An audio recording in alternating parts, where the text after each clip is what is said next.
Olá, pessoal. Boa tarde a todos. Quero dar as boas-vindas a todos os participantes de mais essa reunião semanal de programação da operação do dia 23 de julho de 2021. A gente vai, como de praxe, começar essa reunião com o primeiro bloco, né, que vai contar com 3 apresentações: a apresentação da previsão meteorológica, que vai ser feita pelo Rafael, da previsão hidrológica, que vai ser feita pela Lilian, e da previsão e da operação hidráulica, que vai ser feita pelo Paulo Diniz. Então, eu gostaria de convidar o Rafael. Por favor, Rafael, se você quiser começar a sua apresentação, fica à vontade. Opa, obrigado, Hélio. Boa tarde a todos. Vou compartilhar com vocês aqui a apresentação.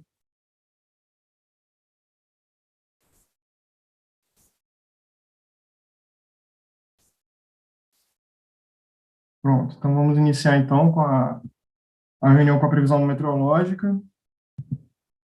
No primeiro dia da semana operativa, tivemos a atuação de áreas de instabilidade sobre o Paraná, associadas à passagem da frente fria, que avançava aí pelo litoral da região sudeste, aí no começo da semana.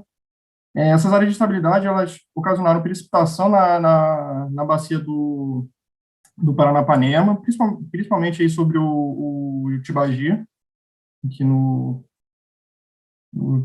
contribui a Jusante de Capivara, né? Também tivemos precipitação aí sobre o trecho incremental, a usina de Itaipu, no trecho adjusante aí de Porto Primavera e de Rosana, tá? E em relação aí ao restante da semana, o destaque ficou por conta aí da atuação da massa de ar frio e seco sobre a maior parte do país, com exceção aí do extremo norte do país, onde ainda tivemos aí a ocorrência aí de precipitação em forma de pancadas de chuva, né, em pontos isolados aí das bacias aí do extremo norte do país. Tá? Em relação às temperaturas, elas entraram em declínio no domingo, aí nas capitais do sul, e também em Campo Grande e Cuiabá, aí no domingo entraram em declínio, tá? E no dia seguinte, aí na segunda-feira, as capitais do Sudeste aí também passaram a entrar em declínio aí em termos de temperatura, tá? Tivemos aí registros aí de geadas nas serras gaúcha, catarinense, e também no sul de Minas, tá? Por conta dessa intensa massa de ar frio aí que atuou aí no começo da semana, tá? E fechando a semana, finalizando a semana operativa, as temperaturas estão subindo lentamente nessas capitais, tá? Devem fechar um pouquinho mais altas aí no dia de hoje, né? E em relação às demais capitais do país, não tivemos aí variações significativas, tá? Predominando uma estabilidade aí nas temperaturas. Em relação à geração eólica, ela começou a semana mais baixa, por conta aí do deslocamento do sistema de alta pressão, pela frente fria, né, que avançou aí no começo da semana, aí pela litoral da região sudeste, tá? E entrou em elevação aí ao longo dos últimos dias aí da semana operativa, né? Tem uma elevação significativa aí nos últimos dias, tá? Em termos aí de geração fotovoltaica, não tivemos alterações, com um predomínio aí de estabilidade, tanto nos parques da região nordeste como na região sudeste, aí sem variações significativas aí ao longo da semana operativa. Bom, para a próxima semana, os modelos numéricos eles estão sinalizando a passagem de uma nova frente fria aí pelas regiões sul e sudeste, a partir de terça-feira, ocasionando precipitação aí nas bacias do sul, no trecho incremental da usina de Itaipu, próximo ali ao Lago de Itaipu, e também no Paranapanema, com destaque maior aí para o trecho sobre o Tibagi, tá? Principalmente sobre o Tibagi e mais e o trecho de cabeceira também, né? Trecho de cabeceira da bacia do Rio Paranapanema. As bacias do extremo norte, elas também permanecem com a ocorrência de pancadas isoladas aí no decorrer da próxima semana. Então, um cenário similar aí para as bacias do extremo norte, um cenário similar ao da semana atual. Aí, com essa precipitação imprevista para as bacias do sul, Paranapanema e trecho incremental usina de Itaipu, e por conta aí da passagem dessa frente fria. Bom, diferente da semana atual, que iniciou com temperaturas mais baixas no centro-sul do país e que foram elevando gradativamente nos últimos dias, na próxima semana temos um cenário invertido, né?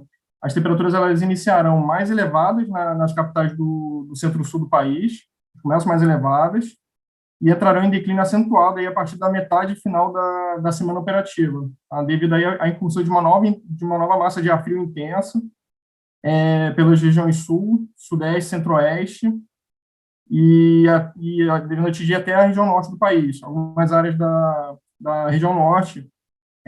Então, é previsto aí para a partir da metade final aí da próxima semana operativa, novos episódios de geada nas Serras Gaúchas Catarinense, e também o fenômeno da friagem, né, que é a queda das temperaturas em áreas da região norte do país, né, como eu tinha mencionado, né. Por isso, em termos de média semanal, é esperada uma estabilidade nas temperaturas mínima e máxima em todas as capitais do país, tá, em termos de média da temperatura mínima e máxima, tá, na média semanal. É esperada uma estabilidade, tá, em todas as capitais do país, exceto aí o Rio de Janeiro, que deverá apresentar uma elevação na média da temperatura máxima, na média semanal, né, da temperatura máxima, devido principalmente aos primeiros dias aí da próxima semana operativa, que serão um pouco mais quentes. Tá? Em termos aí da média semanal da geração eólica, a expectativa é de que ela fique um pouco mais baixa em comparação com a semana atual, devido ao deslocamento do sistema de alta pressão pela frente fria.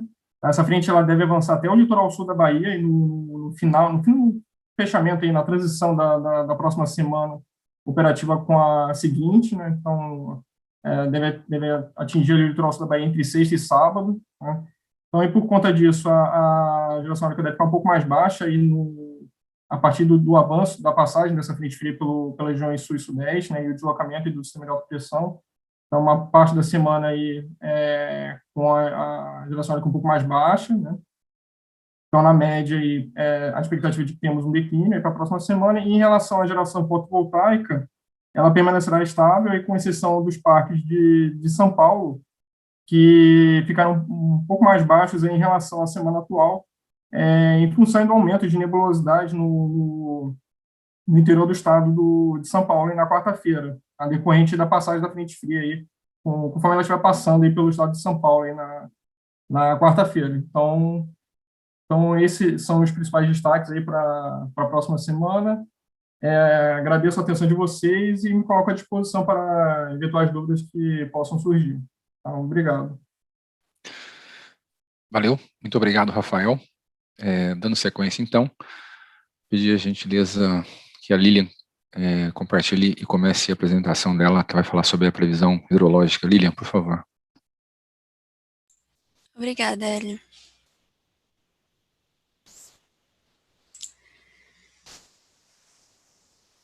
Então, vamos dar prosseguimento com a previsão hidrológica. Então, observando agora o subsistema Sudeste, as principais bacias do subsistema Sudeste, como a gente pode ver, não tem uma previsão significativa de precipitação nas bacias, embora haja um pouco ali, né, para o Grande, Paraná e Paranapanema, como o Rafael comentou, mas com um pouco volume. Então, olhando o acompanhamento de ENAs para o subsistema Sudeste, nós temos uma previsão mensal de 60% da MLT, sendo o menor do histórico. De maneira geral, as vazões em recessão. Para a Bacia do Grande, nós temos uma previsão mensal de 47% da MLT, sendo o terceiro menor julho do histórico. Para a Bacia do Paranaíba, uma previsão mensal de 50% da MLT, sendo o terceiro menor julho do histórico.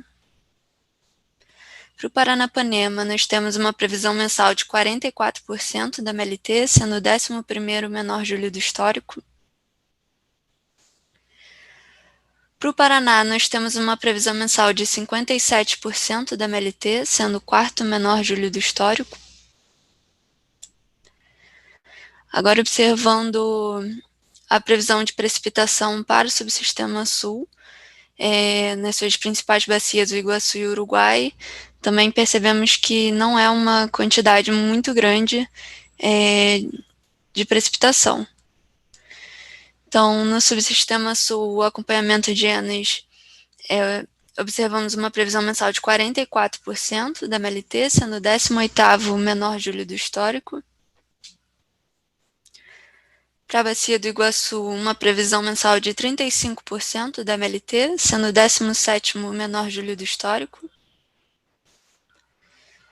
Para a Bacia do Uruguai, uma previsão mensal de 48% da MLT, sendo o 22º menor julho do histórico.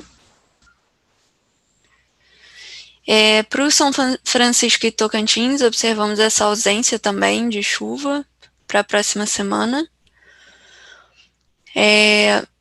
Para o Nordeste, o subsistema Nordeste, nós temos uma previsão mensal de 42% da MLT, sendo o 4º menor julho do histórico.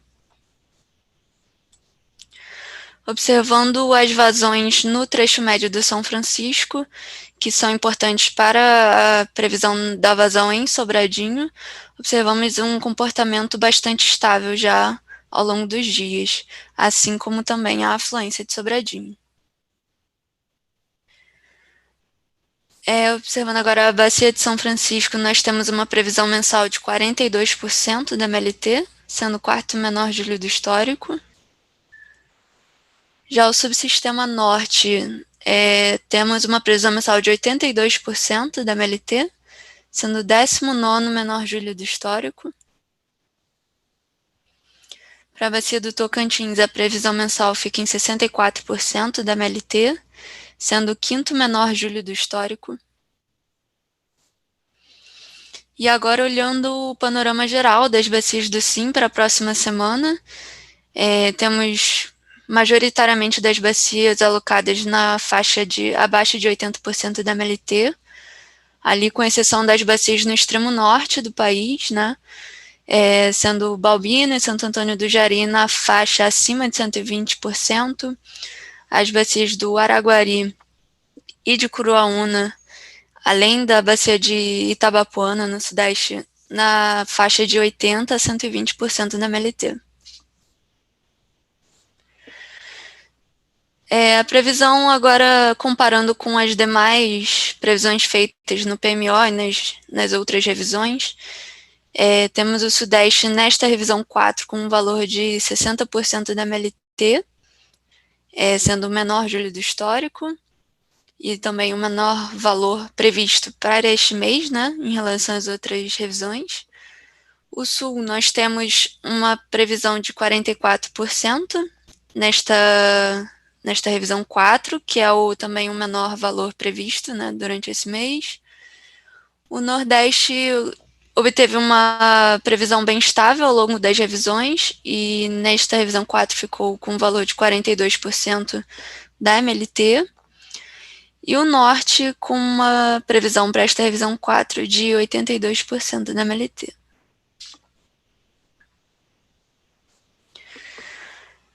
Observando agora o cenário para agosto, a partir da previsão que nós temos de julho, nós temos para o subsistema Sudeste um valor esperado de 64% da MLT, variando entre 43% e 120%.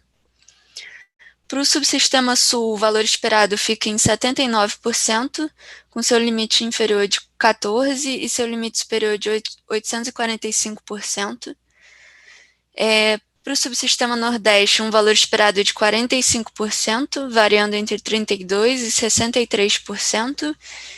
E para o subsistema Norte, um valor esperado de 83%, variando entre 64% e 110% da MLT. Agora, observando a evolução do armazenamento nos últimos meses, nós temos aí o Norte com EAR de 80,9%, em seguida o Nordeste com 56,4%, o Sul com 56% e o Sudeste, o menor de todos, com 27,2%. Observando os principais aproveitamentos do SIM, também na sua evolução do armazenamento ao longo desses últimos meses, nós temos o Três Marias com 51,5%, Serra da Mesa com 31,1%, Furnas com 25,2% Emborcação com 14,5%, Nova Ponte com 13,1% e Tubiara com 10,4%. Então, agradeço a atenção de todos e fico disponível. Muito obrigado pela apresentação, Lilian. Para fechar esse primeiro bloco de apresentações, vou convidar o Paulo Diniz, que vai fazer a apresentação sobre operação hidráulica. Paulo, por favor, se quiser compartilhar a sua apresentação. Obrigado. Ok, Hélio. Boa tarde. Boa tarde a todos. Vou aqui compartilhar a tela com vocês. Bom, em relação à operação hidráulica, né, nós não tivemos uma semana com uma agenda muito complexa, né, nós tivemos a realização da reunião da Sala de Crise do Sul, né, e o comentário também aqui sobre a operação dos pulsos lá em Nova Vanhandava para poder termos atendimento, né, da operação da hidrovia Tietê-Paraná. Então, seguindo aqui, como comentei, né, as únicas reuniões que tivemos foi a do Sul, e também, assim, não tem muito impacto sistêmico, mas uma reunião do Paraíba do Sul, do GTOH, que é o grupo do Comitê de Bacia do Paraíba do Sul. Bom, em relação à sala de crise da região sul, né, conforme já até apresentado pela Lília, né, condição de armazenamento, ali em torno de 57%, foi apresentada uma perspectiva de simulação de evolução até o final do mês de julho. Em relação à sala de crise, não, em relação à operação, né, para atendimento da operação da hidrovia Tietê-Paraná, conforme informado na reunião passada, dado que o atingimento da cota até o momento a cota 357 e 10 centímetros, a gente tem uma operação de pulsos com 750 metros cúbicos por segundo durante 4 horas. Então, a gente teve a realização desses pulsos no dia 17, no dia 19 e no dia 22. Tá? E está programado um próximo pulso para ser realizado amanhã. Lembrando que, por enquanto, né, esses valores de operação não vêm comprometendo a operação dos aproveitamentos a montante em função do volume, até o momento não ser um volume significativo de vazão defluente. Em relação às outras salas de crise da Bacia do Rio Paraná, continua a observação que a gente sempre vem comentando, né, que foram agrupadas, né, do Grande, do Paranaíba, inclusive da operação do hidrovia Tietê-Paraná na macro-sala de discussão da Bacia do Rio Paraná como um todo. Lembrando que esse grupo que eu citei anteriormente é um grupo específico de operacionalização do atendimento à hidrovia, tá? Não é um grupo de gestão coordenado pela ANA. Então, esse que é o maior destaque. Em relação aos volumes de espera, a gente não teve nenhuma alteração para essa semana. Em relação às agendas, nós temos para a próxima reunião, dia 30/7, a realização da sala do Paranapanema. Na outra semana seguinte, 3/8, São Francisco. 26/8, a próxima da Sala do Sul. Tocantins, 27/7. E a reunião do Macro Bacia do Rio Paraná, por enquanto, ainda não tem data definida para sua realização.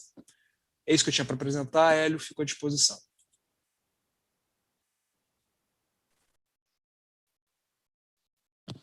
Muito obrigado pela tua apresentação, Paulo, e com a apresentação do Paulo da Operação Hidráulica, a gente encerra esse primeiro bloco de apresentações. A gente vai fazer um intervalo agora de 5 minutinhos e a gente volta para o segundo bloco, para além das 4 apresentações programadas, responderem as possíveis perguntas que vocês fizerem no fórum, ok? Muito obrigado e até daqui a pouco.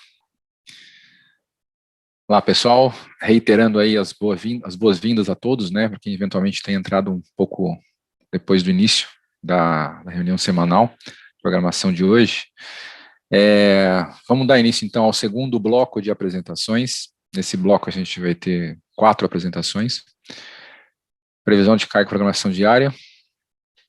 É o Elio que vai fazer a apresentação. Depois, previsão de carga para o PMO e revisão semanal da Marcela. E o Lucas vai fazer 2 apresentações, que são os resultados do PMO e as intervenções energéticas relevantes. Então, para dar início a esse segundo bloco, por favor, Wei, se você já quiser compartilhar a tua tela e começar a apresentação, fica à vontade. Obrigado.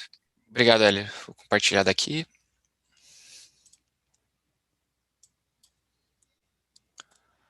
Acredito que vocês já estão vendo a minha tela. Bom, boa tarde a todos. Começando a apresentação aqui da previsão da carga diária. Primeiramente trazendo o Sudeste, né, dos dias 16 até o dia 21. Aqui a gente teve o início da semana, desde sexta-feira, sábado, domingo, até que bem comportado, até que chegou o impacto da temperatura mais baixa aí na segunda e terça-feira, onde observamos uma carga aí abaixo da previsão e fomos ajustando ao longo dos dias aí. Com isso em mente, né, a gente superestimou a carga na segunda e terça-feira, que causou esses desvios aqui em torno de 5 a 6% aqui nesses dias. Quando comparamos a previsão do DCEM, vemos que a previsão a gente já se aproximou bem mais do verificado logo no dia seguinte, mas o DCEM em seguida já acompanhou a queda na carga e aí a gente tem que o resultado aí do PDP ficou em 94% dos desvios, abaixo de 3%, contra o do DCEM, do prévio carga DCEM, que ficou com 68% dos desvios, abaixo de 3%. O PDP com um MAP de 1,16% versus 2,40% do prévio carga DCEM. Seguindo para o subsistema sul, a massa de ar frio que veio do sul e atingiu o sudeste e centro-oeste na segunda e terça, né? Então, essa massa estava aqui no sul sábado e domingo, que causou essa queda aqui, causando esse desvio um pouco maior aqui de em torno de 11, 12% aqui no domingo, que é um dia caracterizado por uma carga mais baixa, né? Então, o desvio percentual aparenta ser maior, né? Com isso, os desvios da previsão diária ficaram em 68% dos desvios, abaixo de 3%, contra 60% do prévio carga DCEM, um MAP de 2,65% para a previsão diária, contra 3,15% do prévio carga DCEM. Aqui, seguindo para o Nordeste, a carga veio razoavelmente comportada, com exceção de um consumidor livre que estava modulando a carga aqui na ponta da noite, que causou alguns desvios aí, que a gente viu durante a semana, mas, no geral, foi uma carga bem comportada, sem muitos desvios aí. Com isso, a previsão diária ficou com 80% dos desvios, abaixo de 3%. O prévio carga DCEM, 89% dos desvios, abaixo de 3%. Um MAP de 1,97 para o PDP contra 1,53 para o prévio carga DCEM. Olhando para o norte, uma área aí que essa semana teve algumas pancadas de chuva que geraram algumas variações regionais, principalmente em Manaus, Pará e Amapá, mas no geral a carga veio bem comportada também, sem grandes variações. Temos que 90% dos desvios ficaram abaixo de 3% para a previsão diária, contra 71% do prévio carga DCEM, um MAP de 1,70% contra 2,22% do prévio carga DCEM.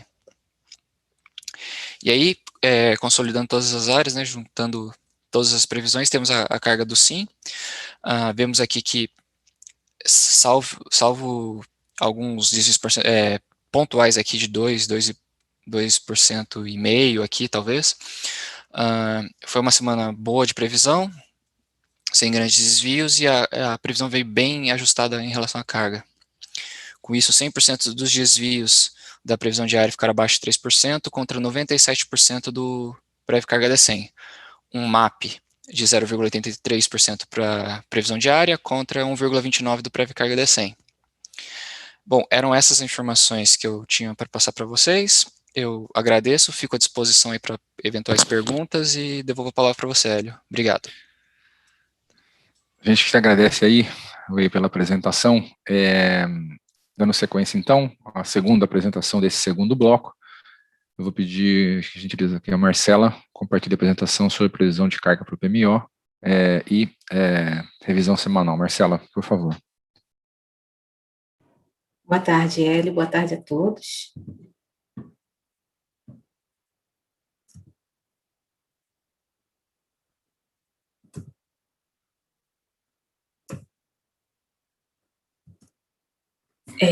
Vamos falar de carga agora em horizonte semanal, que basicamente segue bastante alinhado com os comentários que o Lio acabou de fazer para o acompanhamento da carga diária. Inicialmente, nós temos aqui o retrato da 4ª revisão semanal, né, que a gente trata mais especificamente da próxima semana operativa, que é a 5ª do mês de julho, e é a semana que vai do dia 24 ao dia 30, né, do mês em referência. Nós temos, para o subsistema Sudeste Centro-Oeste, a previsão inicial consolidada na revisão 0 do PMO de julho. Nós temos aqui nas cores mais claras os valores verificados ao longo das 4 primeiras semanas operativas do mês, e em verde nós temos as projeções que foram consolidadas agora no estudo da 4ª revisão, e finalizando nós temos a expectativa de fechamento do mês com base nessas semanas verificadas e mais a projeção para as semanas restantes. Em relação à semana em curso, que se trata da 4ª semana operativa do mês, que é a semana do dia 17 ao dia 23, nós temos um valor, uma expectativa de fechamento da semana com base em valores verificados até a quarta-feira e os previstos para quinta e sexta-feira, né? Essa basicamente é a composição dessa estimativa semanal. Então, hoje nós temos a sinalização do fechamento da semana com um desvio de 1,9% em relação ao valor que foi projetado para essa semana no estudo da revisão passada, que foi a revisão 3 do PMO de julho.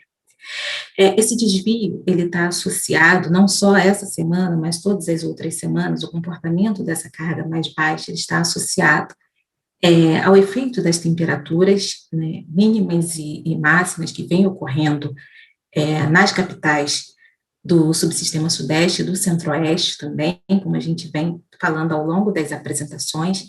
Essa semana, especificamente, nós tivemos ocorrência de temperaturas máximas e mínimas bastante amenas, e o que a gente vem observando ao longo do mês de julho é um comportamento que não seja típico para um período de inverno, mas um comportamento diferente do que a gente tem numa memória mais recente dos invernos dos anos passados, né, dos últimos anos. Então, o efeito dessas temperaturas, principalmente das mínimas, ela tem impactado negativamente no comportamento da carga, e como a gente vem citando também ao longo das apresentações, o que a gente observa, ainda que as temperaturas máximas, uma semana ou outra, numa capital ou outra, ela esteja em 20 e poucos graus, o Rio já teve até ocorrência de temperaturas próximas de 30 graus da máxima, mas é uma temperatura que ela dá num determinado ponto do dia, ela não se sustenta por muito tempo, e que faz com que as temperaturas fiquem mais próximas também das mínimas. Então, nós temos madrugadas muito frias, manhãs, início de manhã também bastante frios, e logo assim no finalzinho da tarde para a noite, as temperaturas voltam a cair também depois da ocorrência da máxima. Então, isso, embora a gente possa enxergar a máxima num patamar assim, às vezes mais elevado, mas a configuração é desse desconforto térmico em função das temperaturas mínimas mais baixas também. Bem, em relação aos valores que foram consolidados para as próximas semanas, especificamente também para a semana 5, onde a gente tem a sinalização das condições meteorológicas, a expectativa é de que as temperaturas elas se comportem muito dentro daquilo que vem sendo observado na semana em curso, e só como ressalva aí que para o Rio de Janeiro a gente tem uma expectativa de suave elevação em relação ao comportamento que a gente vem observando nos últimos dias, mas, como o Rafael citou, basicamente para os primeiros dias da semana, né, que a semana tende a começar com umas temperaturas mais elevadas, mas a partir do dia 28 a gente já conta com a passagem de uma frente fria, e com isso, né, consequente entrada de massa de ar frio, que aí volta a configurar todos aqueles efeitos que a gente vem observando ao longo das últimas semanas. Em função dessa expectativa meteorológica, nós fizemos uma redução, né, para as semanas à frente, que gira em torno de 1,4% em relação àquilo que havia sido projetado no estudo da revisão anterior. E hoje, né, com todo esse panorama, né, das semanas verificadas e mais as previsões para as semanas seguintes, a expectativa que nós temos de fechamento do mês de julho é de um valor sinalizando um desvio de 3,4% em relação ao que foi projetado inicialmente lá no PMO para o mês em referência. Olhando para o subsistema sul, em termos de desvio, a gente observa até que o comportamento das semanas ela vem mais dentro do que a gente julga aceitável em relação ao que a gente vem observando no subsistema Sudeste e Centro-Oeste, embora esse subsistema também esteja passando por essas questões relacionadas ao efeito das temperaturas que vem num período bem ameno, né? Mas só que o Sul, ele tem uma particularidade que, quando as temperaturas elas ficam muito baixas, a carga ela tende a subir um pouco mais em função do acionamento da carga voltada para o aquecimento. E é isso que a gente vem observando ao longo das semanas, e na semana em curso, particularmente, como nós tivemos registros de temperaturas muito baixas, a carga subiu efetivamente por conta desse efeito. A sinalização que nós temos para a próxima semana operativa, em termos de temperatura, é de um cenário também bastante parecido com o que vem sendo observado nos últimos dias, e em função do comportamento dessa carga voltada para a refrigeração, até porque na próxima semana a gente tem expectativa de ocorrência de temperaturas mínimas muito baixas em alguns pontos, né, das regiões serranas, até de temperaturas negativas, nós decidimos trazer, né, o valor da carga para a próxima semana para um valor próximo do que está ocorrendo na semana em curso. Em função disso, nós fizemos somente para a quinta semana, que é a semana que a gente tem sinalização de temperatura, nós fizemos esse ajuste e elevamos a carga em 1,1% em relação ao que foi projetado na revisão anterior. Para a quinta semana, como a gente fica nesse impasse por não ter, né, essa sinalização meteorológica, nós deixamos a carga com o mesmo valor consolidado no estudo passado em 11.500, que fica um valor mais próximo do que ocorreu, né, nas primeiras 3 semanas operativas. Então, em função de todos esses acontecimentos e mais do que a gente tem de expectativa para o fechamento do mês em termos de semanas operativas, contextualizando tudo isso, nós temos hoje uma sinalização de fechamento do mês com um valor bastante ajustado ao que havia sido projetado inicialmente para o mês de julho, indicando uma variação de apenas 0,3%. Para o subsistema Nordeste, como eu falei na reunião passada, né, quando nós tínhamos também, em termos de semanas verificadas, somente a terceira semana, a gente vinha observando que a carga desse subsistema, ela vinha em patamares crescentes, em níveis crescentes, ao longo das semanas. A semana em curso, nós esperávamos um valor bastante próximo ao que foi observado na semana 3, mas a carga veio um pouquinho mais para baixo, em 10.981, mas basicamente no mesmo nível, né, ali próximo dos 11.000.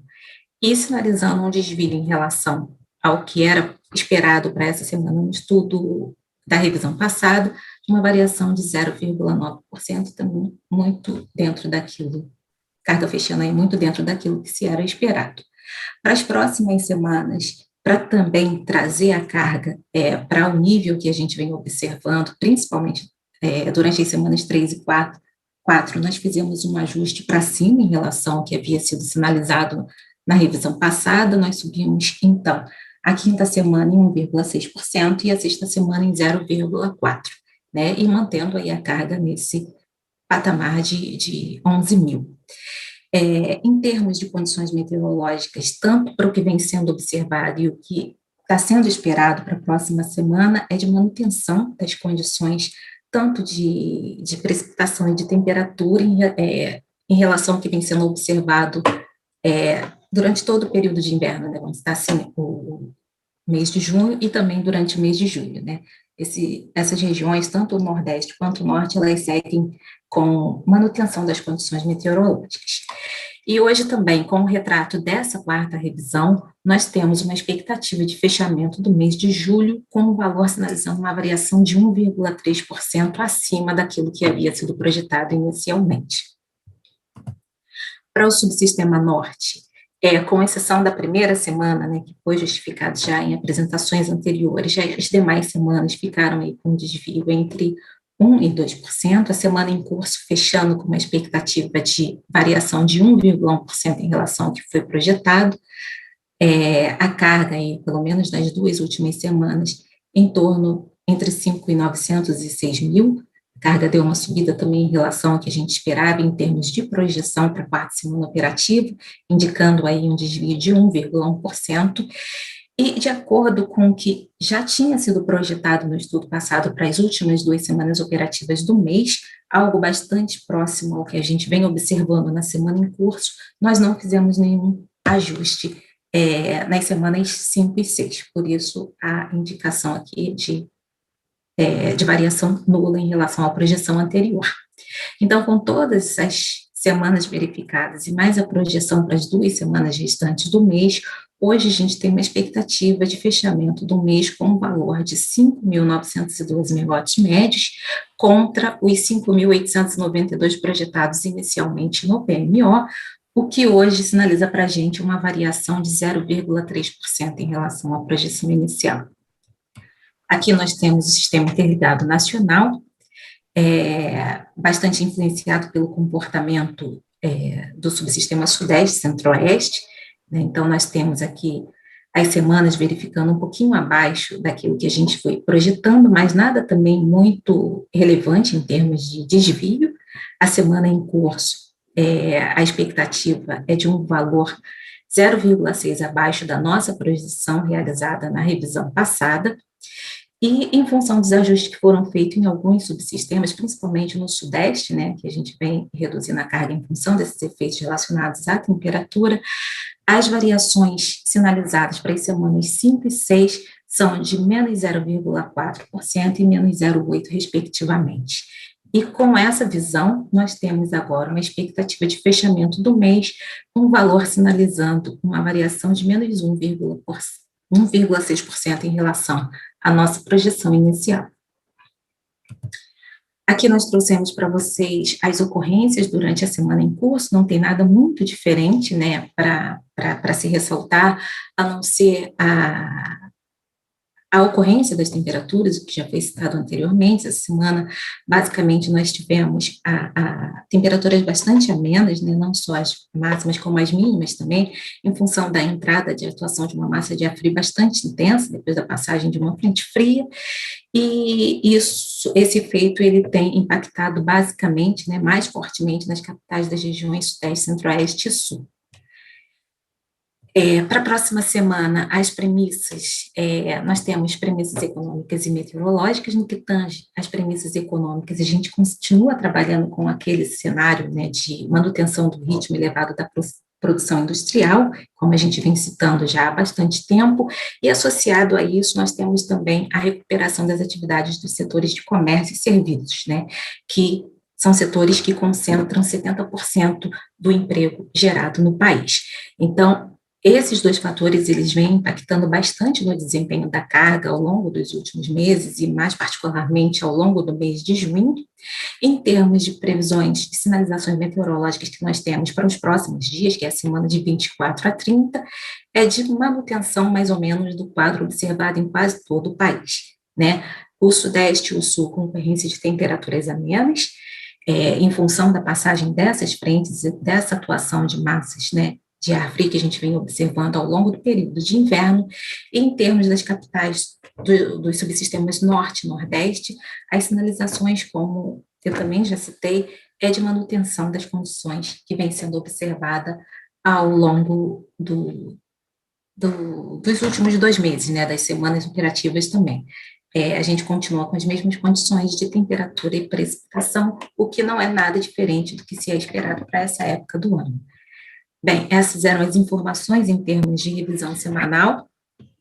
Eu agradeço a atenção de todos, me coloco à disposição para as perguntas que surgirem, e devolvo a palavra a você. Muito obrigada, boa tarde. Valeu, Marcela, muito obrigado aí pela apresentação. Antes de passar para as 2 apresentações que o Lucas vai fazer, né, sobre os resultados do PMO, sobre intervenções energéticas relevantes, eu queria fazer só um esclarecimento. A gente só não voltou para esse segundo bloco com a resposta das perguntas feitas no fórum, porque as perguntas feitas, elas se referiam a outros blocos da reunião. Então, à medida que a gente for chegando no bloco que trata do assunto das perguntas, a gente vai sempre respondendo no bloco seguinte, ok? Então, dito isso, eu pediria a gentileza que o Lucas começasse a apresentação, ou as apresentações que ele vai fazer as 2 apresentações finais desse segundo bloco. Lucas, por favor. Boa tarde, Hélio. Vou compartilhar aqui com a gente.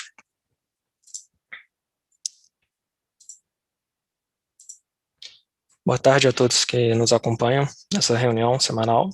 Então, dando sequência à apresentação, a gente vai apresentar aqui para vocês os resultados da revisão 4 desse PMO de julho, que faz referência à semana de 24 a 30 de julho.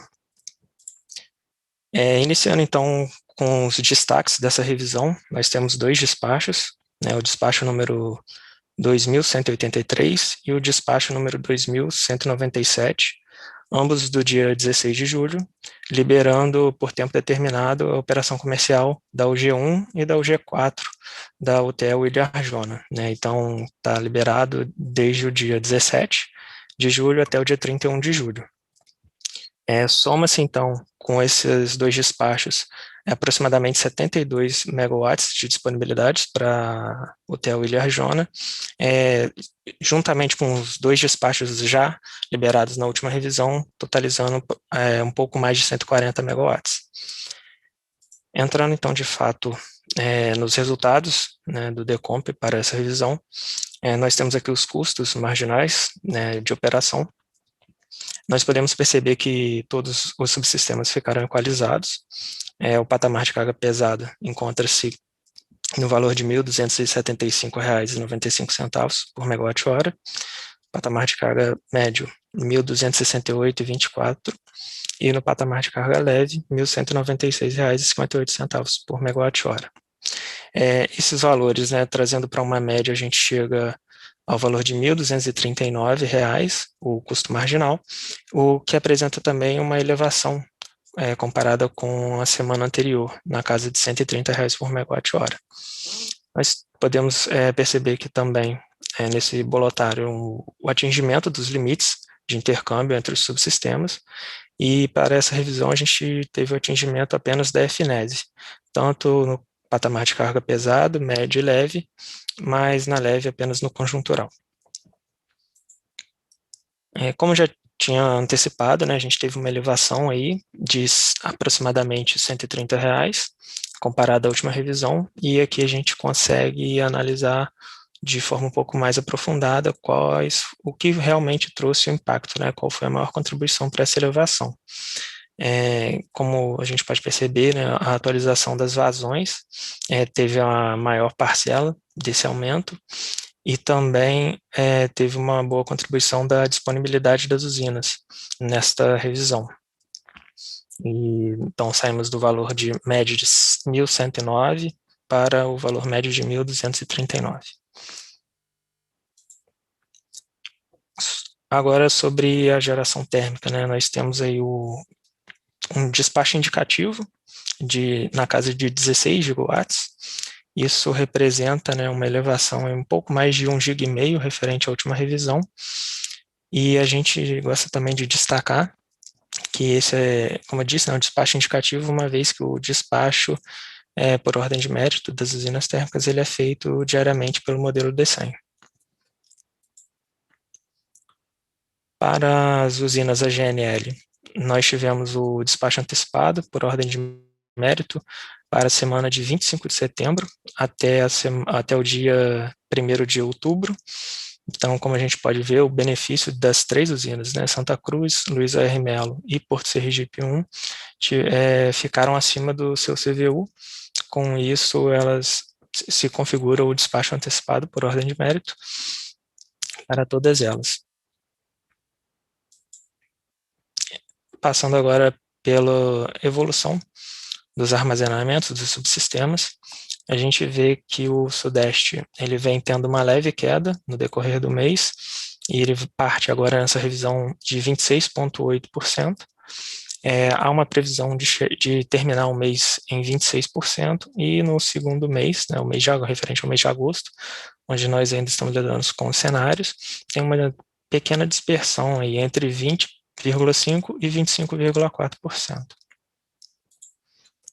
No subsistema sul, que é um pouco mais volátil, né, a gente já vai partir de 54,8% para essa revisão. Há uma expectativa de chegarmos a 47,6%, e para o segundo mês nós temos aí uma boa dispersão, da casa de 12,5% até 87,6%, mas o valor esperado encontra-se na casa de 30% para o final do mês de agosto.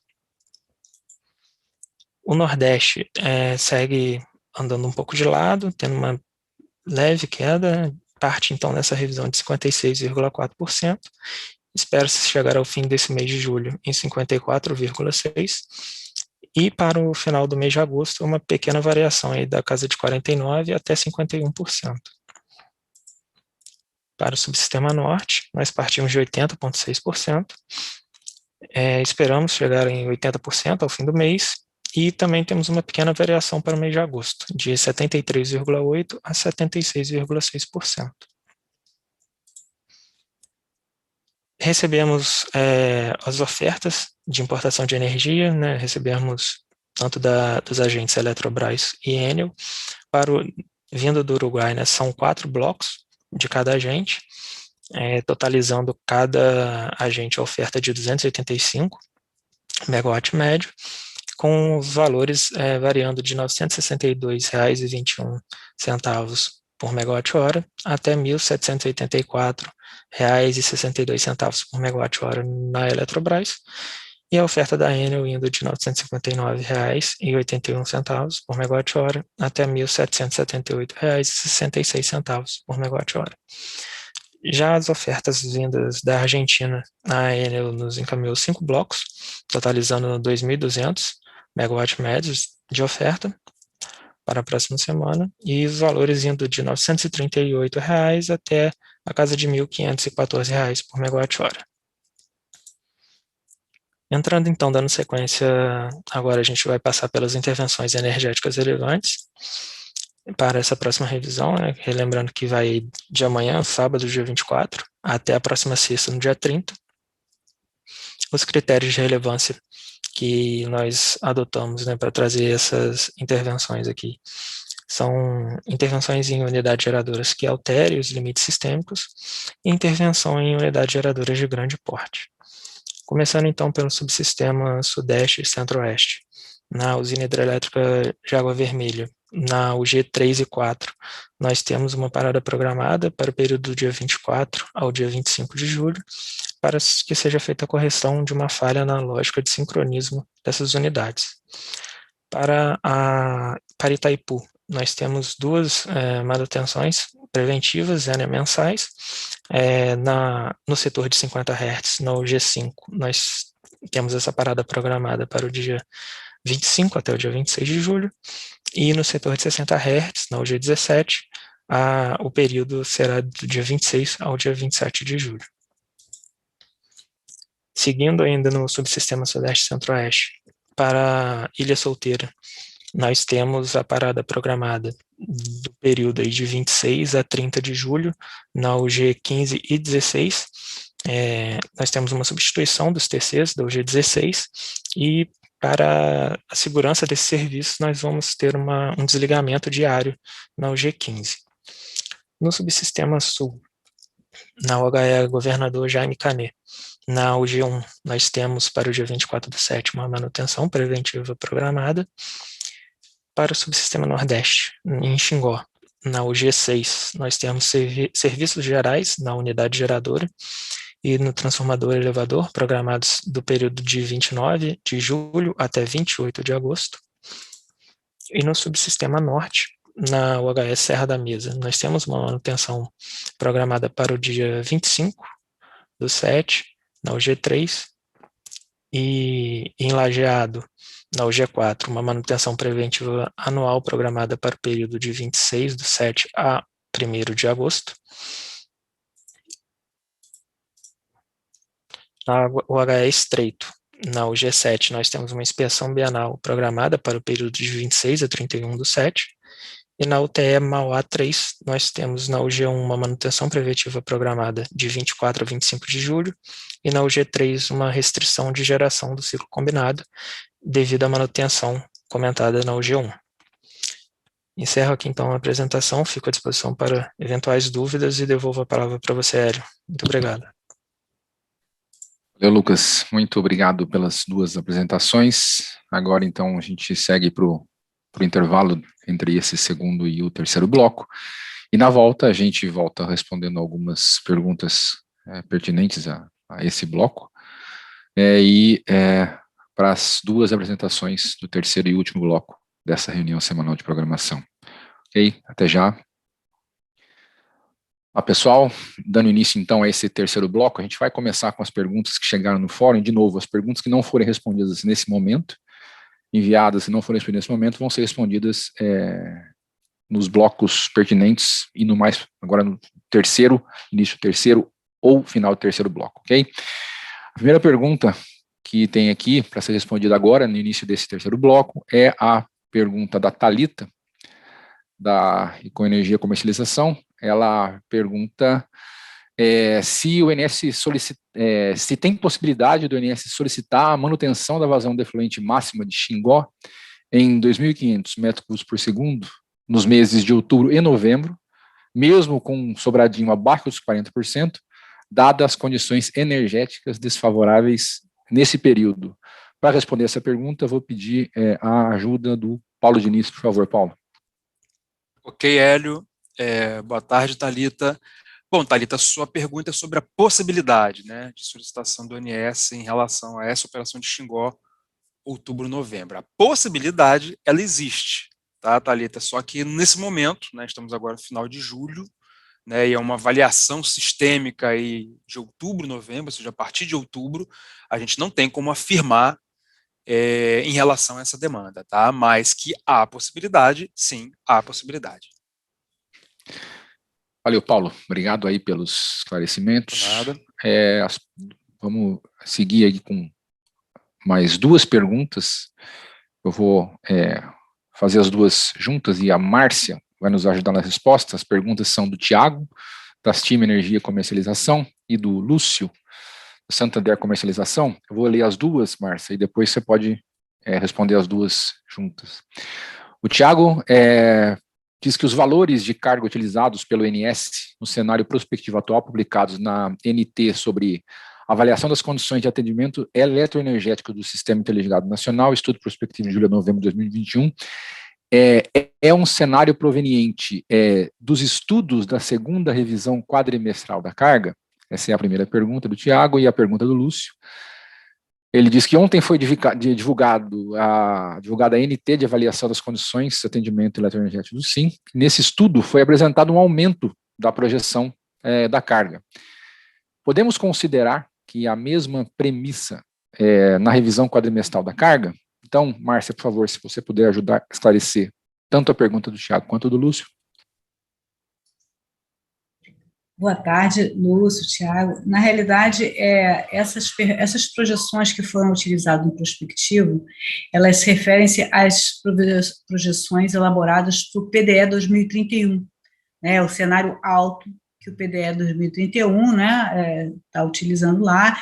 Esse PDE ainda vai ser publicado, né, mas eles foram utilizados como cenário alto. Eles foram elaborados ali no finalzinho de abril, entre abril e maio, né, desse ano, logo que nós terminamos aí as projeções para a primeira revisão quadrimestral. Então, eles tinham, naquele momento, tínhamos outras perspectivas, ainda não tinha saído o PIB do primeiro trimestre, e aí muda muita coisa de lá para cá, né, mas como cenário alto, né, é um cenário que tinha uma evolução mais rápida de PIB, e aí esse foi utilizado aí nesse estudo. A revisão quadrimestral ainda está em andamento, né, nós ainda estamos em discussões aí com a IPE, é provável que na próxima semana a gente já tenha isso concluído, né, essas projeções, tá bom? Muito obrigada. Muito obrigado, Márcia, pelos esclarecimentos dessas duas perguntas. Vou fazer agora mais uma pergunta que foi enviada aqui pelo Bruno Belotti, de Targos Comercialização. Acho que, na verdade, é um combo aqui de perguntas, né? E ele diz o seguinte: boa tarde, poderiam explicar o motivo do FCLH 1992-2021 referente à vazão vertida mínima da OHE Sinop, aceita pelo INS com marcação para o uso no PMO, não ter sido modelado no deck do modelo DECOMP dessa revisão? Ele poderia ser modelado como que ver na condição de restrição mínima, assim como as demais restrições, são como Qiturb no bloco HQ, correto? Os resultados do modelo Decomp não apresentam vertimento algum, sinalizando incoerência com a realidade conforme consta no IPDO. Para tentar esclarecer essas dúvidas do Bruno Belotti, a gente vai pedir que a Diana tente responder essas perguntas aí. Diana, por favor. Boa tarde, Hélio. Boa tarde, Bruno. E obrigada pela pergunta. Vamos tentar, então, responder aqui passo a passo. A gente poderia ter considerado esse FSARH comentado, de vazão vertida mínima de Sinop. A gente poderia. Mas o que acontece a gente poderia até fazer da maneira com que você indicou também, modelar via restrição de defluente com o mnemônio QVER, indicando que é vertimento, assim como a gente faz QTUR. Contextualizando e voltando um pouco assim no histórico, até 2019, a versão que a gente usava do Decomp, ele não tinha essa possibilidade de a gente modelar essa separação, né, de vazão defluente entre turbinada e vertida. Então, quando tinha vazão turbinada, conforme você até indicou que a gente modela hoje, a gente não tinha como modelar e a gente modelava via restrição de geração. A gente entrava em contato com os agentes e eles declaravam via de restrição de geração. Então, com essa nova versão, a gente passou a poder modelar via restrição de turbinamento diretamente. Acontece que hoje a gente tem outros casos, como esse de Sinop, em relação à vazão vertida ou vazão máxima, vertida mínima ou vazão vertida máxima, mas a gente não modela, porque a gente não pode ter tratamentos diferenciais a partir do momento que chega um FSARH novo, a gente vai cadastrar, representar esse FSARH novo. A gente precisa fazer um levantamento de todas as restrições desse tipo para poder representar no Decomp todas as usinas que tenham restrições desse tipo de maneira uniforme, né? Não só o que vai chegando de novidade. Então, basicamente era isso, e fico aí à disposição se tiver alguma dúvida adicional em relação a essa resposta. Obrigada. Muito obrigado, Diana, pelo esclarecimento. Resposta do Bruno. Antes de começar as duas apresentações desse terceiro bloco, gostaria de pedir a gentileza do Alessandro Dutra, da Petrobras. Ele enviou uma pergunta o pessoal responsável da área pediu, Alessandro, se você poderia, você perguntou se poderia explicar reduções do CMO, né, da barra da UTE Termo Macaé ao longo da semana. Então, se você pudesse especificar o dia e o horário que você está se referindo, nos ajudaria aí a tentar esclarecer a tua dúvida, ok? Obrigado pela compreensão e vamos então dar sequência aí, né, a essa apresentação, as duas apresentações desse terceiro bloco. A primeira vai ser sobre limites elétricos e principais intervenções elétricas, PRI, o Lucas Pires vai fazer a apresentação, e depois o Roberto vai fazer a apresentação sobre política operativa. Então, Lucas, por favor, se você quiser já compartilhar a apresentação e começar a tua apresentação. Obrigado. Ok, vou compartilhar aqui.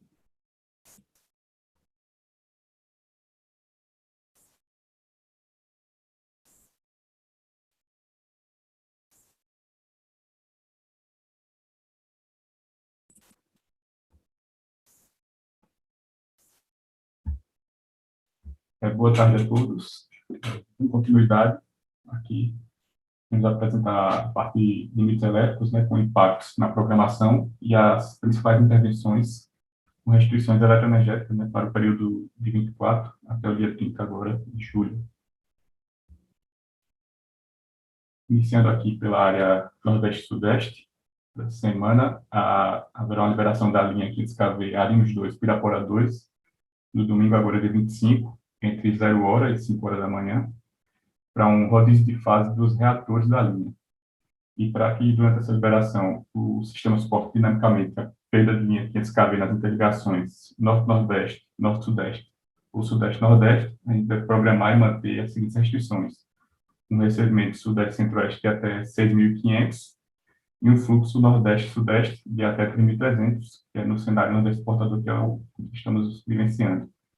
E sobre o limite, ele pode ser reduzido a depender da quantidade de unidades geradoras despachadas nas hidrelétricas de Serra da Mesa, Canabrava e São Salvador.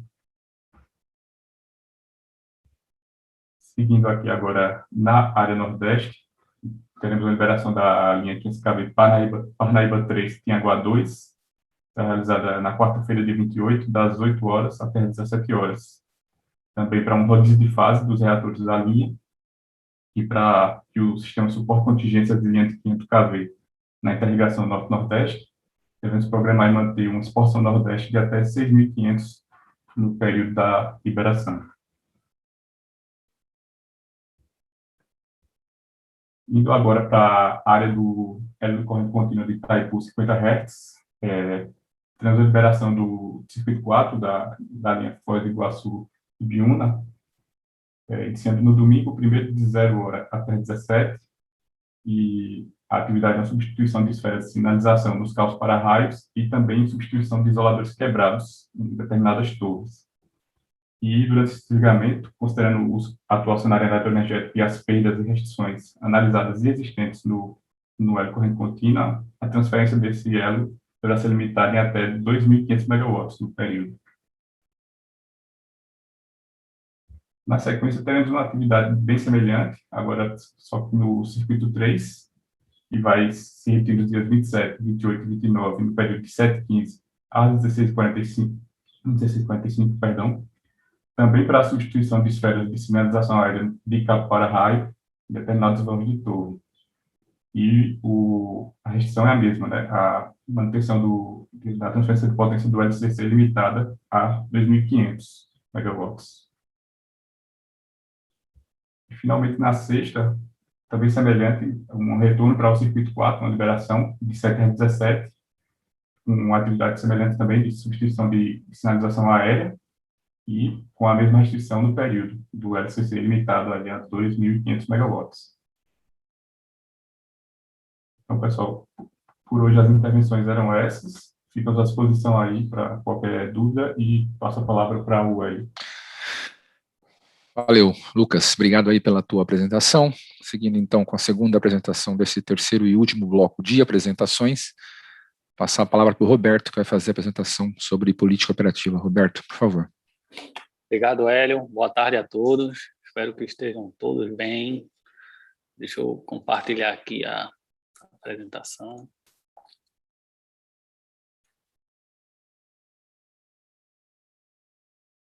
Acho que está na tela aí, né? Pronto. Vamos lá, falar um pouquinho da política semanal aí, né? Da programação. Poxa. Espera aí. Espera que eu me atrapalhei aqui, pessoal.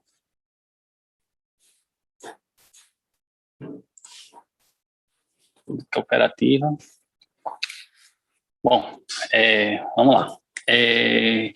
Aqui é o resultado do DECEM e do DECOMP, né, da geração térmica, comparação entre os dois, né, a gente pode ver uma diferença aí, né, entre o DECOMP, né, que o DECOMP ele mantém praticamente a geração térmica constante aí, né, por mérito, né, e aí o DECEM ele faz essas diferenças, que é o mérito, né, que aí ele, quando a gente tem um excedente, ele reduz, depois ele retorna aí as térmicas do sistema, né, então vamos seguir aqui. Aqui é o resultado do DECEM e do PDP, tá? A gente vai comparar aqui primeiro sobre o sistema Sudeste Centro-Oeste, né? A geração hidráulica. A gente pode ver aí que a hidráulica do DECEM foi um pouco maior do que a do PDP. Então, essas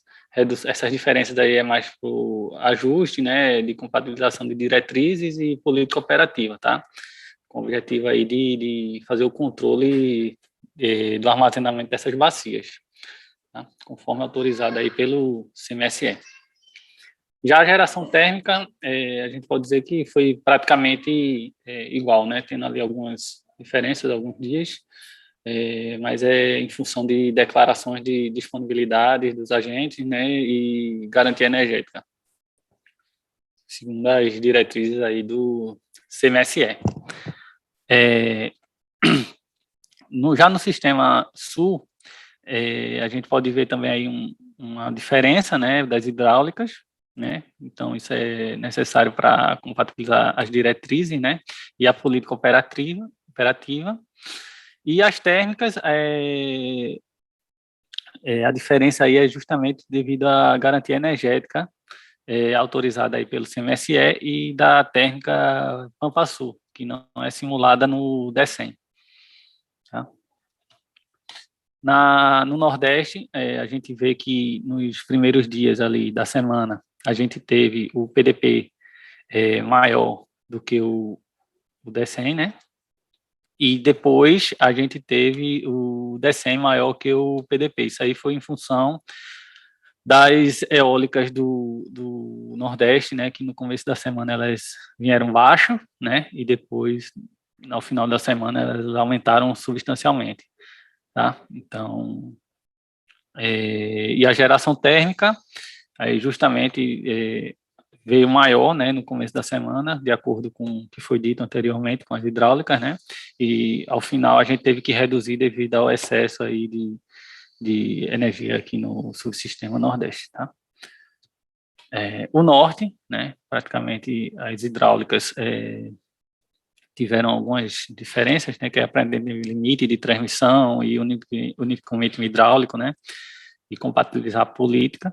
E as térmicas, elas praticamente se mantiveram iguais, né, DECEM e PDP. Algumas diferenças devido a redeclarações e disponibilidade das usinas, tá?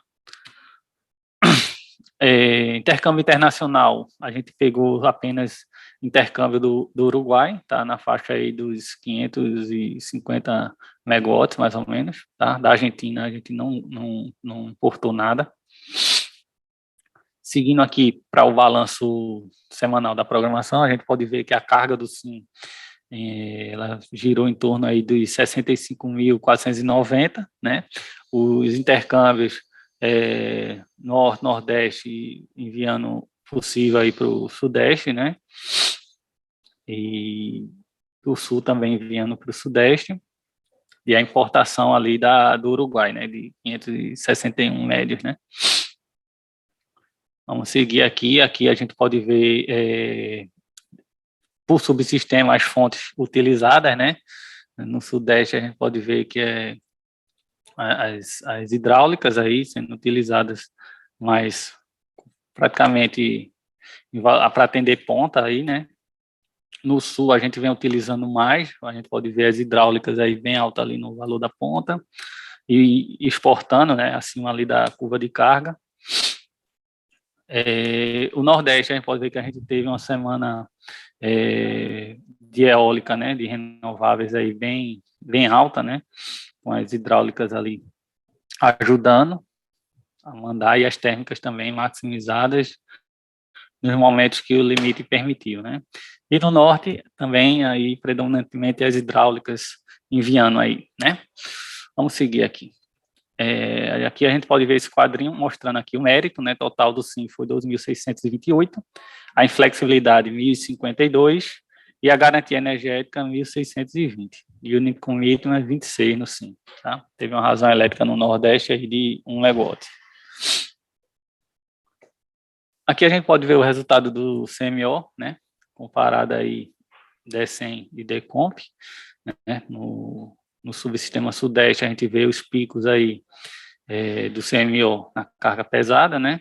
Tanto, igualmente a gente pode ver no subsistema Sul.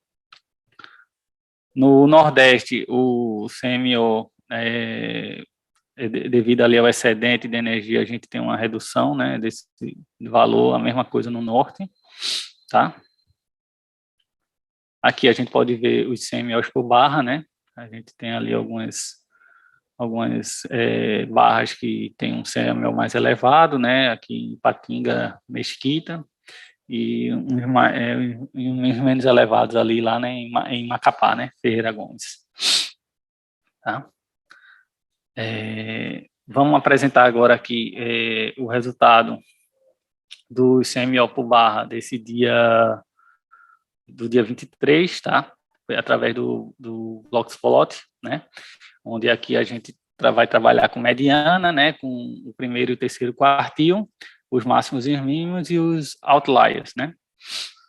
Vamos seguir aqui para o subsistema Sudeste. Então, a gente pode ver aqui que não temos nenhuma... assim, a dispersão de resultados acompanha a curva de carga, né? Então, temos aí uns outliers superiores ao longo do dia, que são devidos ao limite inferior do LCC de Furnas, né, definido por IO, outliers superiores e inferiores, ali de 18 a 20 e 30, que é consequência do controle de limitação do carregamento da linha 230 Ipatinga-Mesquita, né, também definido em IO. E temos que mais ali o FNES, né, são observados outliers inferiores ao longo do dia devido à violação desse limite aí do FNES. No subsistema Sul, os valores não apresentam uma dispersão muito significativa, eles acompanham a curva de carga, né? E os outliers inferiores e superiores ocorrem aí de 16, 16 e 30, devido à limitação de fluxo da LT 230 kV de Foz, Chopin, Salto Osório, né? Tá? Isso aí é devido a um SGI. Temos aí no Nordeste um CMO, uma dispersão, apresentando dispersão de resultados, né? Os outliers inferiores ali de 7 às 14 são consequências da limitação do fluxo de FNES mais FNS e FNES, né? Os outliers superiores ali de 17 e 30 às 21, consequência da limitação das inequações de carregamento da linha 230 Ipatinga-Mesquita, e os CMOs nulos ao longo do dia são devido ao limite de escoamento de energia do conjunto eólico aí Campo Largo, tá? Passando agora para o subsistema Norte, né? Temos aí o CMO com algumas dispersões de resultados, né? Também seguindo ali o Nordeste, né, devido à limitação do fluxo FNES mais FNS e FNES, né, então a gente tem esses outliers inferiores e superiores, e valores nulos aí de CMO devido a esse limite de carregamento da linha 230 kV Macapá Ferreira Gomes, tá? Vamos passar aqui agora para o balanço energético no ano aí do subsistema Sudeste Centro-Oeste, né? A gente pode observar que nas últimas semanas a gente está observando aí uma redução da geração hidráulica desses subsistemas, né? Um aumento também da térmica, né? Para fazer esse atendimento à carga, a gente está trazendo de outros subsistemas, que a gente vai ver aqui. O Sul, ele nas últimas semanas aumentou a geração hidráulica substancialmente, né, para ajudar aí o Sudeste também e atender a carga. No Nordeste a gente vê um aumento também significativo da geração eólica, né, e térmica, tá, para ajudar aí a atendimento ao Sudeste. E o Norte, a gente tem uma redução aí significativa também da geração hidráulica, né, nas últimas semanas. Bom, é isso aí, pessoal. Qualquer dúvida, a gente fica aí à disposição para responder, tá? Tá ótimo, muito obrigado pelas apresentações, né, Lucas e Roberto. Dessa maneira, a gente finaliza aqui esse terceiro e último bloco de apresentações, na verdade. E a gente volta no próximo bloco para responder as perguntas que foram feitas nos outros intervalos e que eventualmente foram feitas agora nesse último intervalo lá no fórum, ok? Até daqui a pouco. Boa tarde dessa reunião semanal de programação da operação. A gente vai voltar aqui nesse quarto bloco, que será um bloco só de respostas, né, às perguntas feitas no fórum. Vou comentar aqui primeiro sobre uma pergunta feita, na verdade, entre o primeiro e o segundo bloco, do Yuri Castro, da Tempo Energia. Ele disse que gostaria de saber se estão sendo realizados os testes da usina de GNA1 e se foram realizados porque ele não conseguiu ver os resultados obtidos destes no IPDO. Yuri, a equipe responsável pelo IPDO especificamente não está nessa nossa reunião, então essa pergunta ela será respondida para você nos canais de atendimento DNS. E já emendando esse assunto, né, de GNA1, vou fazer 3 perguntas seguidas aqui. O Zé Augusto está aqui, ele vai nos ajudar a responder. As perguntas são: Steve, da Shell Energy Brasil e Comercialização, pergunta se há alguma atualização sobre a entrada comercial da UTGNA1.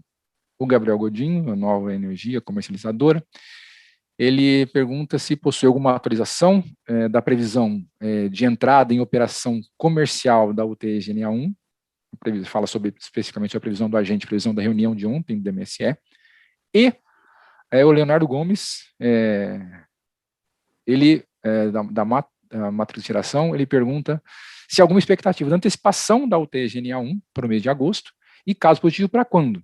Ele diz que verificou no boletim diário que a geração da usina não passou dos 500 mega. Zé, por favor, você pode nos ajudar a esclarecer esses pontos? Obrigado. Hélio, obrigado pelas perguntas, boa tarde a todos. Então, a data comercial no DMSE continua sendo 31 de outubro. Os testes continuam em avanço, principalmente relacionados com a unidade a vapor, a unidade G10.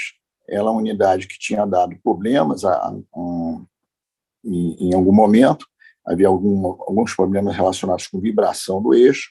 Eles estão realizando os testes agora, já iniciaram essa semana, e estão com os testes em avanço. Então, não existe ainda, nesse momento, uma previsão de término dos testes.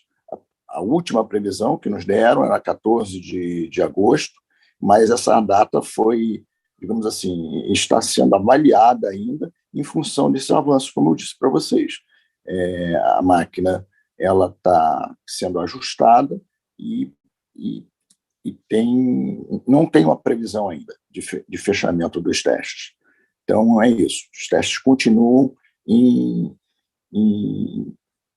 fase de ajuste dessa unidade a vapor. Ok? Seria isso. Obrigado, Hélio. Valeu, obrigado, Zé, pelos esclarecimentos. Tem uma pergunta que foi feita ainda no bloco passado, né, do Alessandro Dutra, a gente pediu aí um esclarecimento para ele especificar um pouco melhor o dia e horário, né, sobre a questão das reduções do CMO na barra da UTE de Termomacaé ao longo da semana. Ele não retornou, né, com essa informação específica, e dessa maneira eu vou pedir que a Cindy tente responder e esclarecer de alguma maneira, né, essa dúvida do Alessandro, da Petrobras. Cindy, por favor. Oi, Hélio, obrigada.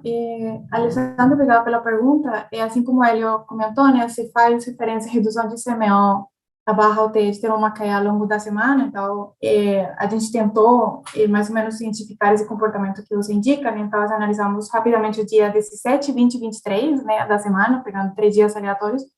De fato, a gente viu que o CMO de Termomacaé ele modula um pouco entre R$1.000 por megawatt-hora e R$1.200 por megawatt-hora, mas a parcela que está, de fato, tendo influência na definição do CMO é o PI da demanda, né, que é o balanço energético, ou seja, na leve você vai ter um CMO um pouquinho mais reduzido e na pesada um CMO um pouco mais elevado, não tem contribuição de rede ou de um limite que esteja impactando no CMO.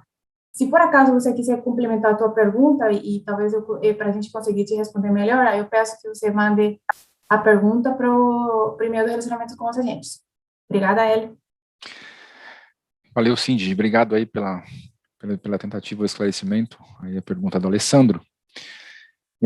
Dando sequência aqui, agora a gente vai pedir ajuda da Diana novamente para tentar responder a pergunta do Matheus Salgado, da EDP Comercialização. Diana, ele diz o seguinte: na nota técnica apresentada com o estudo prospectivo foi apresentado um cenário conservador de disponibilidade térmica motivado por um ofício da ANEEL, solicitando que fosse considerada como nula a disponibilidade de 14 usinas. Não ficou claro para ele qual seria o motivo de tal consideração. Poderia esclarecer, Diana, por favor? Boa tarde novamente, Hélio. Boa tarde, Matheus. E obrigado pela pergunta. Conforme comentado, né, o objetivo era a gente fazer os estudos, né, baseados em um cenário conservador. Então, a ANEEL mandou um ofício para o INS solicitando que a gente zerasse essas 14 usinas citadas, né, com referente a usinas que têm alguma questão judicial ou que tem que não tenha contrato firme de combustível. Então, como o objetivo do estudo era ser conservador, essas usinas foram desconsideradas por esses motivos. Obrigada. Valeu, Diana. Obrigado pela resposta. Próxima pergunta, quem vai nos ajudar a responder é a Cândida. É a pergunta do Márcio Roberto, da Eletronorte Geração, e ele diz o seguinte: boa tarde, vocês poderiam explicar como será operacionalizada a entrada da geração térmica prevista na Portaria Normativa número 17, GM-MME, de 22 de julho de 2021? Favor ponderar do ponto de vista de despacho formal do DECEM,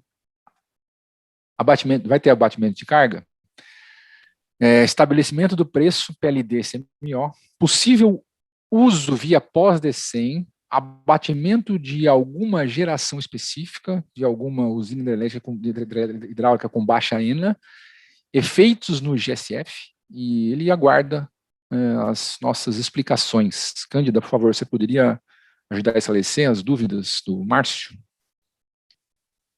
Posso sim, obrigada, Hélio. Obrigada, Márcio. Essa portaria realmente foi publicada hoje no Diário Oficial.